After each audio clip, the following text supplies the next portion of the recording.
This is the final session of 3 amazing days. For all of us who have been able to share most of it, it has been an absolutely amazing moment, I think, in the history of black music in Canada. Tonight, this evening, we're closing the conference with a final keynote address. Tonight's keynote speaker, Dr. Rinaldo Walcott, is a close friend and personal ally who I've had the pleasure of working with on more than one project. For many of us in this room, in fact, who are doing work on black cultural studies in Canada or diaspora studies, Rinaldo has become almost a kind of muse on which we rely to legitimize and encourage our own work. Rinaldo has produced within the last 7 or so years some of the boldest and most innovative explorations of identity and blackness, and has opened up the terrain of narratives about black identity in the Americas to include Black Canada as a necessary and critical space in the interrogation of the discourse. Rinaldo Walcott is an associate professor and Canada Research Chair of Social Justice and Cultural Studies at the Ontario Institute for Studies in Education at the University of Toronto. He's appointed to the Department of Sociology and Equity Studies in Education. His research interests are in black diaspora studies, post-colonial studies, gender and queer studies, and culture and communications. He has published numerous essays on literature, film, music, popular culture, and queer theory. In 1997, he authored the book, Black Like Who? Writing Black Canada, a second edition of which has been published this spring. Black Like Who? Is a landmark study of black Canadian culture that contests the positioning of African America as a dominant referent of black cultures in North America by articulating the presence of specifically Canadian black identities. In 2000, he also edited the collection of essays, Rude, Contemporary Black Canadian Cultural Criticism, that brought together an important collection of essays that further examined and problematized discussions of identity and blackness in Canada. Currently, Rinaldo is completing another book, Disturbing the Peace, The Impossible Dream of Black Canadian Studies, as well as working on a collection of essays on black queer diaspora cultural expression. Tonight, or this evening, the title of his paper is Towards a Methodology for Reading Hip-Hop in Canada. Please help me welcome Dr. Rinaldo Walcott.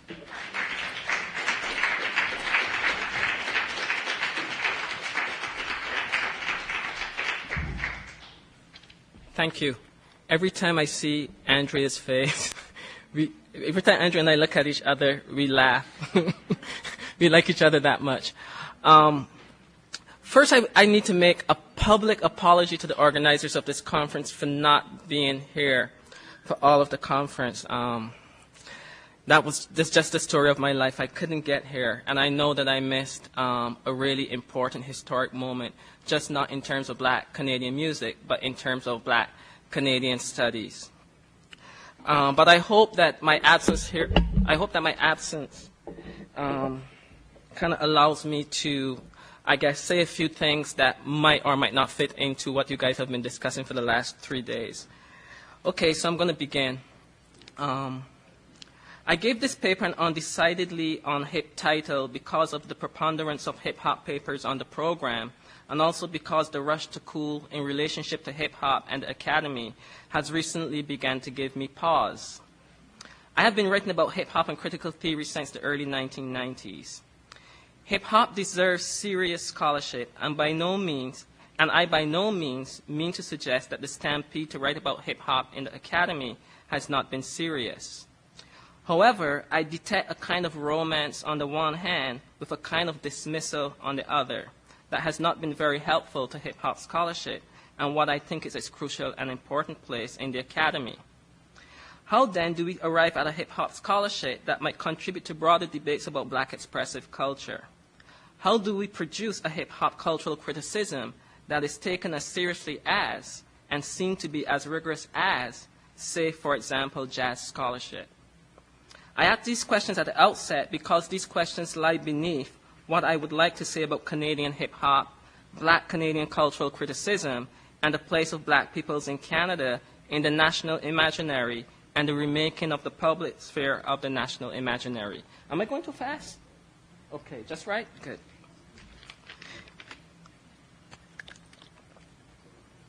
Therefore, were I to retitle this paper, I would call it something like Bacardi Slang, Language, Identity, and the In-Between Poetics of Canada's Hip-Hop Posses. But today, I'm after methodology. I want a method. I want to break through the hipness of sounding like I know all the cool and cutting-edge acts and instead attempt to arrive at the memory. Am I too far away? Okay. Arrive at the memory of what lies underneath Canadian hip-hop. In fact, the outpouring of new and old acts makes it almost impossible for students of hip-hop to keep up with all its new releases, twists, and turns. Only the most obsessed observer can sustain such a commitment. By so doing, I hope to provide some conceptual parameters for a possible discussion of how to think about a methodology of hip-hop in Canada. Such a methodology will be historically sensitive, if not in dialogue with the ongoing history of the absented presence of black peoples in Canada dating back to before Confederation. At the same time, such a methodology would also have to account for new forms of black global intimacy, forged through diaspora identifications and the manipulations, pleasures, and sometimes pure engagement with contemporary forms of commodified globalization. In this paper, rather than only read the lyrics of Canadian hip-hop, I want to cast a bit wider net and read its representations or images, its lyrics, its bodies, and where possible and time permitting, its videos.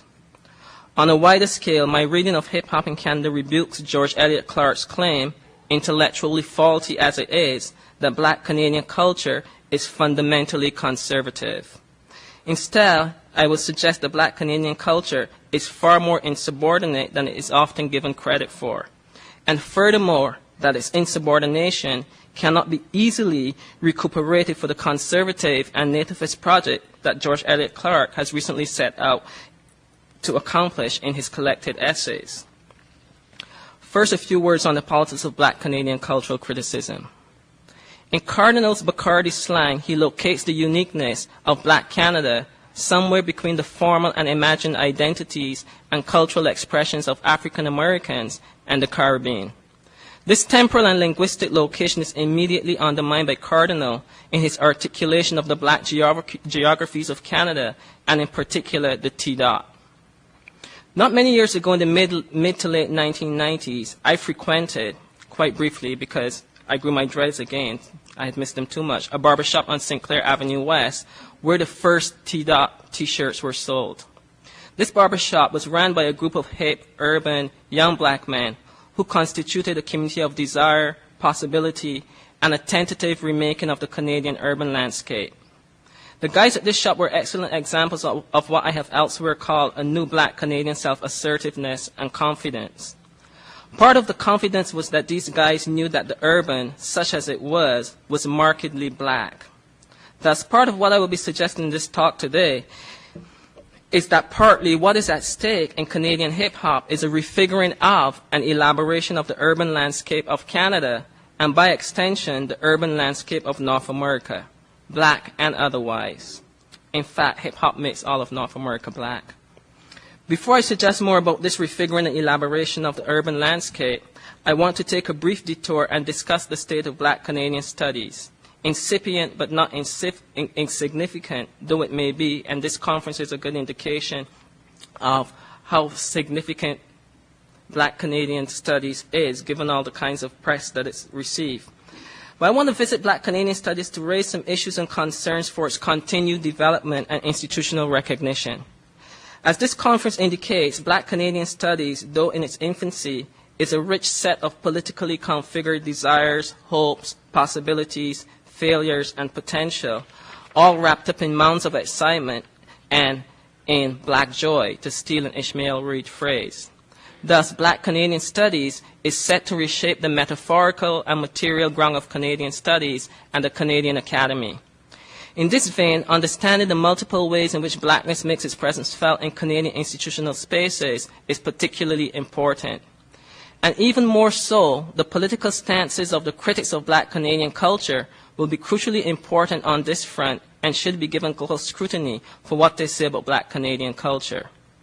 Catherine McKittrick, one of the emergent theorists of Black Canadian cultural geography, writes that, quote, the geographic injustices, end quote, of geography in Canada for Black peoples, and more specifically Black men, allows for, quote, a revaluing of spatial processes while also demanding new geopolitical options, end quote. This articulation of Black Canadian cultural geography speaks to the ways in which Blackness in Canada as both a material and metaphorical reality impacts the landscape in ways that matter beyond the mere insistence of a response to racial oppression. McKittrick's attempt is to theorize a Black Canadian geographic presence that, quote, Black narratives of unbelonging, non-citizenship, and elsewhere not only rupture the homogeneity of nation space, i.e. a white nation space, by asserting Blackness in and Canada, they also stretch and reconfigure the meaning of unsatisfactory racial geographical boundaries, end quote. In McKittrick's assessment, Black Canadian cultural geographies, by stretching, or what I call elaborating, Canadian context, are thus insubordinate. Elaboration assumes a sense of belonging. It does not argue for belonging. Thus, we are faced with having to rethink the discourse of belonging in the face of the outpouring of Black Canadian popular culture. Elaboration as conceptual frame takes belonging as given and thus moves from there to cannibalize and regurgitate differently that which it has consumed. In McKittrick's assessment of George Eliot Clark's honoring of Black Canadian geography and his lament for a Rue Angelique, she astutely and correctly responds, and before I read the quote from Catherine, who's actually in the audience. In the essay that she's quoting, and I'm speaking to Honoring African Canadian Geography, an essay that George Eliot Clark published some time ago in Borderlines, there's a point where he makes a plea, if you will. He asks the question concerning Marie-Joseph Angelique, who burned down most of the city of Montreal. Where is her street in Montreal? So McKittrick writes, we must consider that her street is perhaps psychically located, hauntingly present, written across and beyond the nation via Black intellectual histories and narratives. We must also consider that Angelique materially overturned Montreal and consequently revised the meaning of Blackness, whiteness, and space in Canada. And this is the emphasis in this quote from McKittrick that I like. Her streetlessness and geographical absence underscore how Black Canadian geographies are lived, experienced, and continually contravened. McKittrick's assessment of Clark speaks volumes about the different positions now appearing in the context of Black Canadian studies, and thus opens up the terrain for acknowledging the multiple analyses that are and will be required to make sense of Black Canadian life. Furthermore, her analysis suggests that Rue Angelique might not be in Montreal, and it could well be inhabited and lived on St. Clair Avenue in the barbershop I previously mentioned, as an uncompromised Black belonging that renames and refigures Toronto as T-Dot. In this sense, the presence of Angelique lives on in an attempt to grapple with space and place and refigure it in what we might call Black ways. And for instance, the nicknaming of Toronto as T-Dot is in a sense a black way. Thus, as McKittrick is versed at demonstrating, new maps, both real and imagined, need to be drawn. I want to suggest that mapping in this sense is a kind of methodology. The idea of a Black troubled Canadian geography is now a recurrent image in Black Canadian cultural criticism. Consequently, George Eliot Clark's recent collection of essays is called Odysseys Home, Mapping African Canadian Literature. In these essays, he attempts to make a case for what he calls African Canadian, but what I call Black Canadian culture as epistemologically conservative.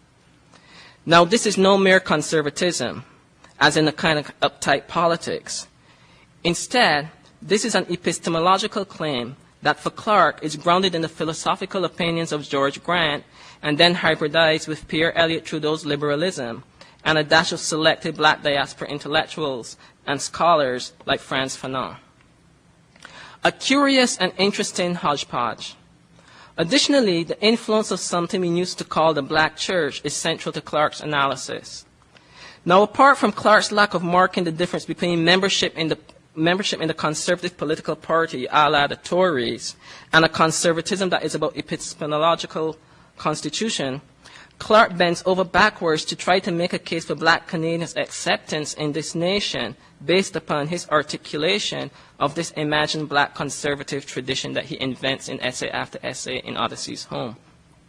Clark writes, and I quote, "I believe the central ideological conflict of New World black writing is that of liberalism versus conservatism, or integration," he puts it in quotation marks, "versus nationalism," end quote. Thus, Clark can further claim that, quote, "all assertions of cultural difference are conservative," end quote. Now, such a claim does not leave much room for liberalism's articulation in Clark's earlier formation. Thus, Clark is interested in highlighting what is Canadian in the formulation African Canadian.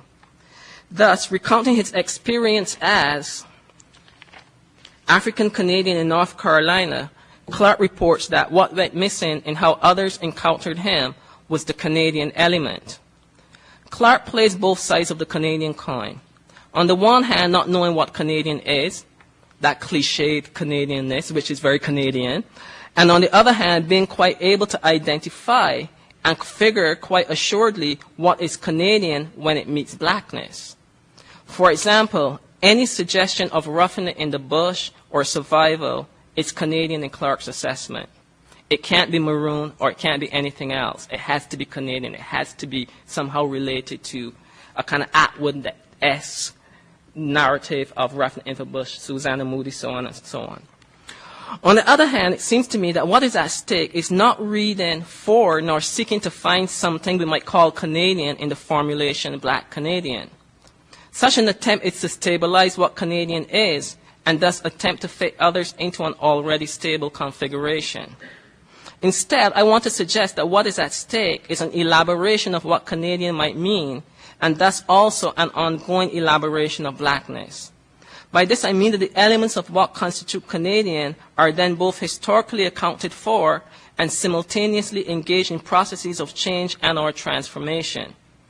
In this manner, the work of the cultural critic is not to make present how cultural expression fits into a pre-existing mold. Rather, it is to think about and to articulate the ways in which cultural expression engages ongoing conversations, is grounded in historical utterances and relations, and thus elaborates the ground from which it is constituted. Thus, Clark's claim, quote, that African Canadian culture and literature has domesticated, nationalized their influences enough to create an indigenous blackness, even if this mode of being remains difficult to define or categorize, end quote, is a curious contradiction of his own concerns of continually figuring what is Canadian in blackness. Since his concerns is to find the place or site of Canada in black Canadian works, how then is its fundamental influences and importation that must be nationalized? How then are its fundamental influences made indigenous? I want to suggest that Clark falls into a number of conceptual pitfalls because his cultural criticism does not have a labile theory of diaspora, connectivity, consciousness, and sensibility. Instead, Clark attempts to map how blackness in Canada can find its rightful place in the already faulty, racist, and unethical modern nation. Excuse me.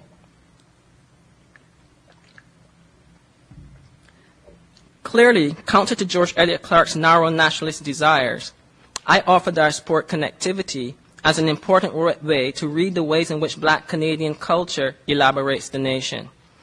It is crucial to note that there is no contradiction between transnational identification and an insistence on belonging to a national scene, space, or geographic location. It is this modest insight that Clark fails to account for in his various analyses of black Canadian culture. Additionally, I will suggest that Canadian hip-hop elaborates the nation in just this manner, and in reading Canadian hip-hop, Clark's assessments begin to unravel. Diaspora sensibilities and consciousness allows us to read expressive culture beyond the narrow confines of national concerns. And at the same time, a diaspora reading practice allows us to account for the fundamental ways in which transnational connectivity informs, shapes, and thus impacts local contexts. And in this case, the context would be Toronto, quite specifically, and rap music. Most recently, Paul Gilroy has written of diaspora that, quote, "The national camp demands an indication of diaspora, not the least because the latter places a premium on commemorative work. The diaspora opposes the camp